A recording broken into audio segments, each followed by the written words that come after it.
Hello and welcome to Ketchikan, Alaska, and the finals of the 2001 STIHL TIMBERSPORTS Series. Beautiful spot here in southeast Alaska in the rainforest. Tommy Sanders along with John Hughes. And a couple of questions, John. There'll be some moisture out there today. Is that going to affect the performances? Oh, it certainly can. It's going to be on their minds, getting water on the axe handles. First, it'll be a little slippery, then it starts to bind up. So you've got a lot of different things to think about.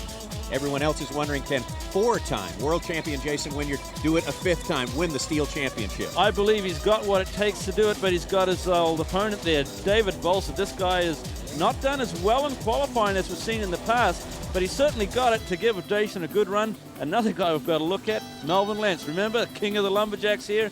He's qualified very well. You got to watch him. All right, we got a lot of outstanding performances on the way. We're getting ready to start the chopping right now.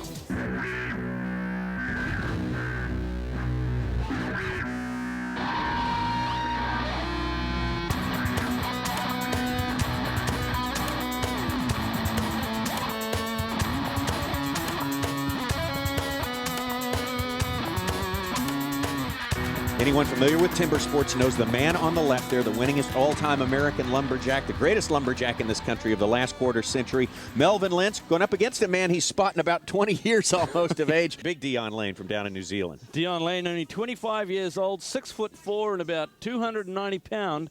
And I tell you what, Tommy, if there's anyone that's got the best opportunity for the future, it's this guy right here. Phenomenal sawyer, polishing up his chopping.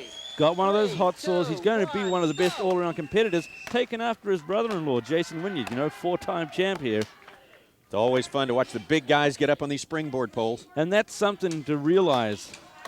The big guys have to make those pockets all that much better. Dion Lane from Auckland, New Zealand.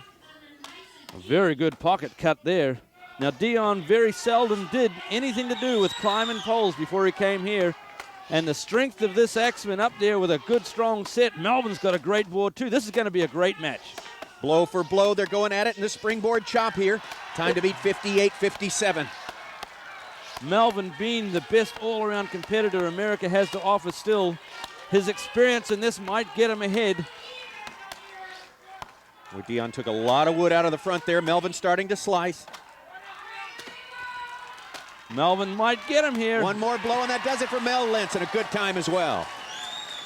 The experience of Melvin Lentz proving here, a 4-hit hole on the bottom, 6 hits in the top one, knowing he was going to be there a little longer. The first driving blow with that slice to slab it, give him more room for chipping, and then a good finish for a great time. And a great start for Mel Lentz, a time of 52.31. He takes over the lead in the springboard chop. Well, here we go with this heat of the springboard chop. Brad Turner of Australia has got to shake off a rocky start, his last outing in the springboard. Yeah, he had a pretty bad fall, a little slippery underfoot from the wet dock. He got up on that board and just went right out from under him. It actually happened from swinging back, takes a weight off the front foot, and it went out. But mentally, he regained his composure. He had a pretty decent cut, but right now, I know he's not thinking about it. He knows that happened in the past. This is where it all counts. He's got to put up a good time. That's a man he's going up against right there, Carson Bosworth of Idaho, now making his residence in Wisconsin. Full-time axeman, chops the year round, goes down under. You see Carson putting some red chalk, actually. I asked him about it because all the other guys use the white, teacher's chalk. He's got a red chalk. He said it's just plumber's chalk. It's the same stuff, different color. Spraying a little oil on the axe there for those first blows so it slips in and out easily. Getting a little break from the weather so far. Predicted heavy rain all day, but these guys have not really been bothered by it so far, and that's a good thing. Well, Brad's got a pretty weak first board there. That's going to make it difficult for him to cut that second pocket. In fact, it's right now, it's sitting on the steel stand, stopping it from falling out. Meantime, Carson, a great second board set. This young man used to win these events, and he's going to go after this one. Brad with another sad board hole. Oh, it's going to be tough for Brad Turner once again in the springboard chop. Carson wailing awake, trying to cut as much out as he can.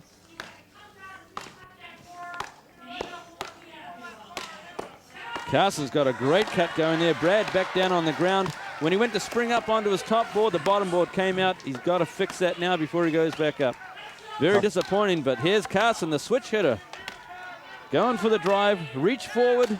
There it goes, and not a bad time. Under a minute for Carson Bosworth.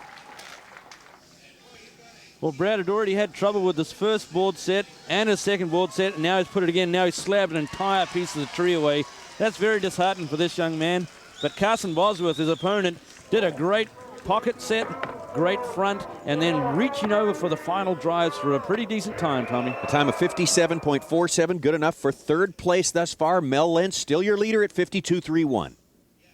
Well, here in Ketchikan, we're having a great time today. Ketchikan, in its 100th year as a city here, a really, really colorful past having to do with fishing and a lot of timber. Just the sort of environment that these lumberjacks love.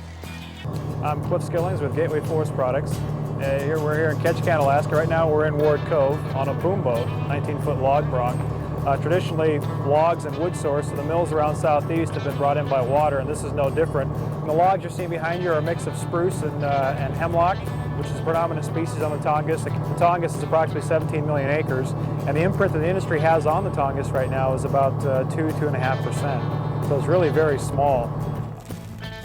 It's neat. We used to, I used to come up here about 10 years ago. They used to have a show in Sitka, just up a little bit on the island there. I used to go there for several years.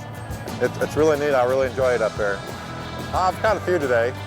I'm going to say how many. The biggest one, about that one. Oh, it's probably around 15 pound, I suppose. The biggest one I've caught so far. Well, I've done a lot of fly fishing back home. My great uncle, he is a Scottish man. He was taught us all his grandchildren and nephews and that how to tie flies, make our own flies and fish. Do a lot of fishing. Enjoy it a lot. We don't get enough time to do it anymore. This wood chopping takes up all our time. Well, if I keep fishing, I won't be worth anything because my arms wore out from fishing. Come and get us.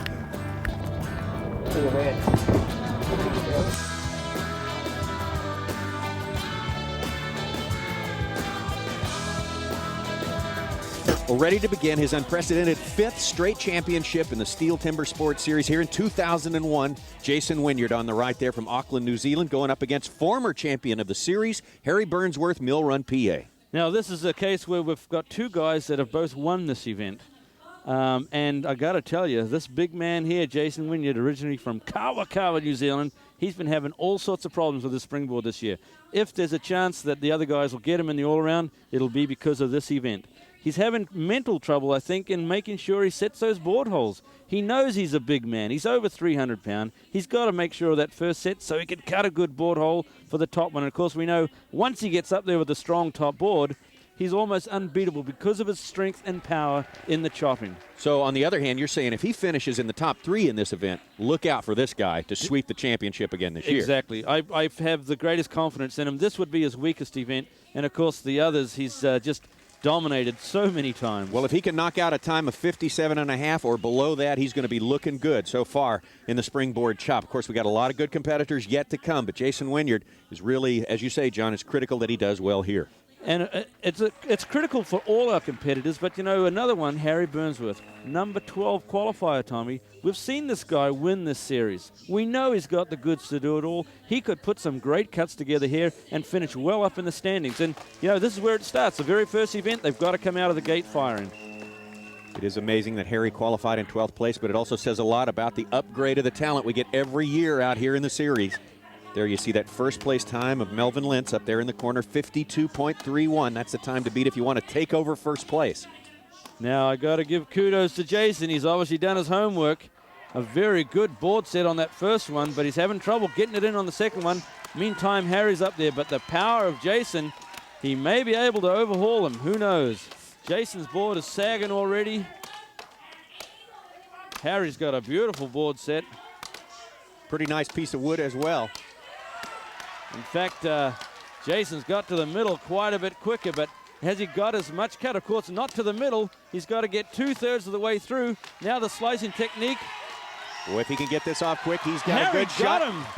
Oh, just by a hair. Tommy, we talked at the top of this event about Jason getting a good board set. He did a good job on the bottom, but this top one not good at all, making it real difficult for a cut. Harry Burnsworth had a beautiful board set, and look at this finish. One blow there and another blow there. Boy, if Jason had had the good board set, would have been no contest. Totally different outcome. All right, take a look at the leader, still Mel Lentz, but look, Jason Wynyard moving into 3rd place. Harry shaved him there. He's got 2nd place at 53.81. All right, that guy has got a fish on. He has a good chance of landing that fish. Also got a good shot at being punched out by one of those pink salmon as they go up Ketchikan Creek there, trying to make it to the spawn. But we got other business at hand here in the arena, the championships of the STIHL Timbersports Series. That man right there, Dave Jewett of Pittsford, New York, going up against Matt Bush. These two guys really sort of have parallel lives, both growing up, both college competitors in timber sports, and now both of them mentioned as the successor to Mel Lentz as the king of American timber sports. Very similar stories here. And who happens to be in the lead in this event right now? But Melvin Lentz. So they got to knock off the old guy first, and that is going to be hard to do today. It sure will. I mentioned earlier that Melvin's probably the strongest, but you can't leave these two guys out. Definitely two of the strongest that North America has to offer, and we've both seen both these guys do the very level best. Matt's been the all-around champion of the STIHL Timbersports Series, so we know he's a great all-rounder. Man, look at those guys, the intensity as they work on these logs. Dave Jewett getting up there, getting the edge on Matt Bush now is David Jewett. And Matt having trouble getting that pocket cleared out for his second board hole. And now he's got a saggy one. That's dangerous. He's going to be thinking about that. That'll make it very difficult to make a good, strong cut up there. Dave Jewett's almost two-thirds, in fact, he is over two-thirds of the way through. He's on his way to a good time if he can keep on track here. Left and right-handed cut of this guy, but look at Matt already turned. And David got him. What a great time as well, unofficially 45 seconds. Obviously, David Jewett came to take care of business today. Certainly did, Tommy. The intensity there. He's got himself bent over looking right into the scarf, so he knows where to place those blows. He put his final up hits in. Matt just about set. Remember, Matt's got that weak board, making it doubly hard. Dave Jewett, switch hitter, great drives for the win. Look at this, fist in the air. He knows the unofficial time is better than Melvin's best. Under 45 seconds, 44.55. He takes over the lead. Significantly, Jason Wynyard dropped down into 5th place. We'll have to watch that one as well. All right, our two top seeds in the springboard chop, Dale Ryan on the right from Australia, from New Zealand, David Bolstad. These guys split the wins at the qualifiers. Bolstad got 1 and 3, Ryan got 2 and 4. They're head-to-head here, and that's the time to beat by Dave Jewett. I tell you what, Tommy, when Dale Ryan first came here, he was unbeatable in this event. Then we had to start saying that about David Bolstad. Now we've got the two, probably the two best in the country at this time going head-to-head. They got a tough time to beat Dave Jewett's 44.55. I tell you what, Bolstad's got the best board set I've ever seen him have in the springboard event here in North America, and Ryan's got a sagging one.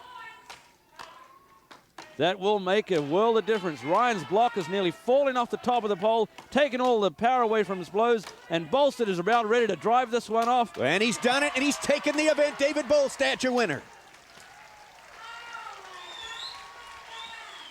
Bolstad finishing this off the way they do traditionally, left and right-handed. Dale Ryan still trying to slice his log off. David Bolstad, look at that official time, 42.31. Amazing. David, you had a good time ahead of you there, Dave Jewett, with 44 seconds. Did that play into your game plan? Oh, no, not really. I just have to do the best job I could up the springboard, and on the day that's as good as I could go today, and I'd like to have done a few little things a little better, but a little bit stiff and cold this morning, so I guess it's good to get away with a win, and I'm very happy about that, and look forward to maybe trying to get 1 or 2 more before the day is through. Congratulations on a great start. David Bolstad, a big win in the springboard chop, a second faster than David Jewett. A lot more to come from our championships in Ketchikan here. Up next, the standing block chop on the STIHL Timbersports Series.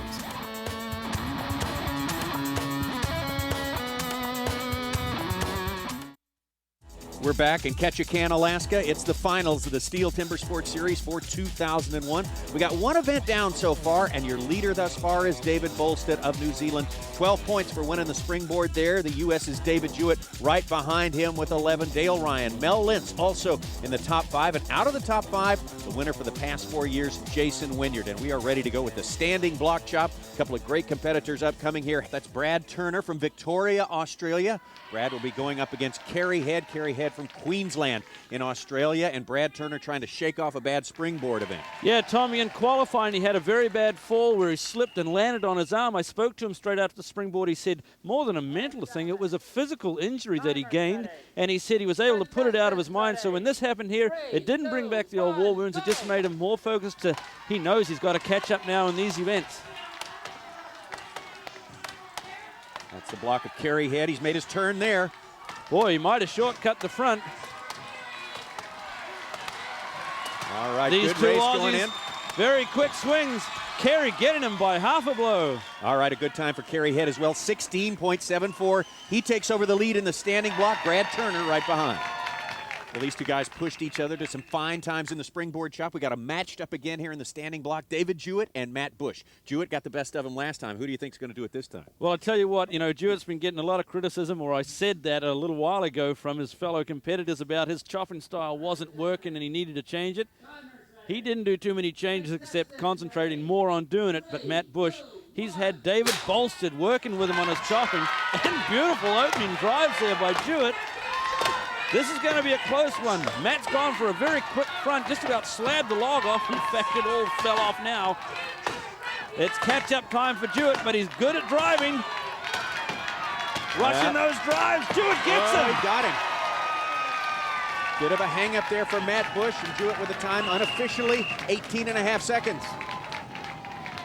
Super Dave Jewett from Pittsford, New York. He put a great big front in that, Tommy. Got around the back. 2 up, 2 down, then he starts with the drives.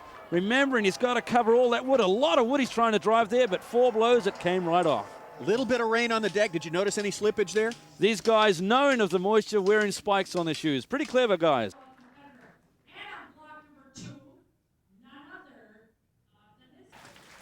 Mel Lentz, after a really good showing in the springboard, got himself some good points there. Hopes to continue his good work here in the standing block. He'll be going up against the lawyer from Charleston, West Virginia, Arden Koger Jr. And how many times, I should say, have we enjoyed the work of his father, Arden Sr., one of the pioneers of at least professional timber sports here in the United States. Definitely, and of course, Arden, it wasn't too many years ago when he actually stopped competing in the STIHL Timber Sports Series.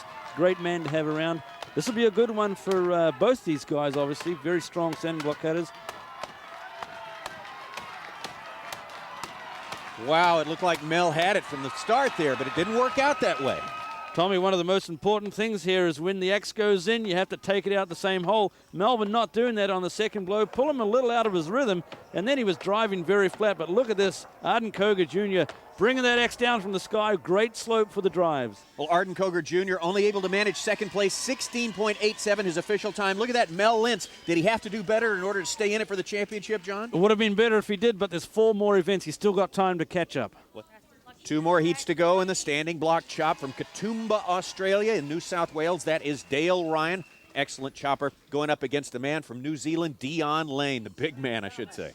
Now this guy, as I mentioned at the top of the show, I think has the most opportunity to do and be the best in the world.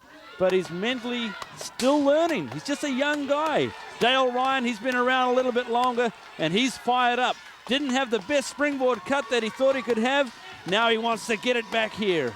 Dion just about fell over there on an up hit. And it's Dale Ryan easily.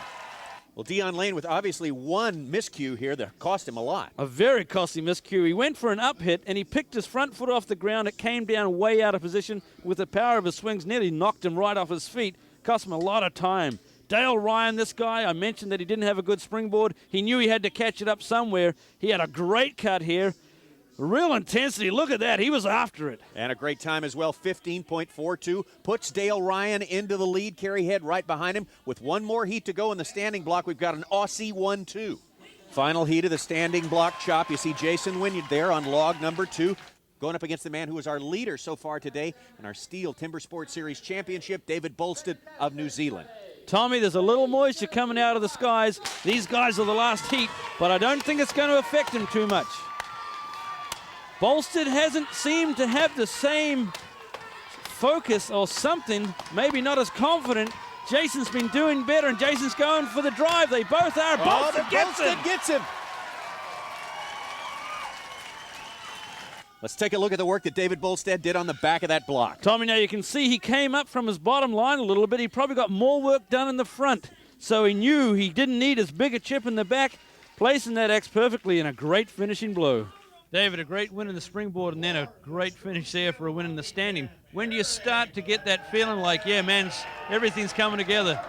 Oh, it's just an event by event for me, and yeah, it's nice to get a win in the standing. I think the standing has been the one that I've been the most successful in the finals, the 3 years that I've done the finals.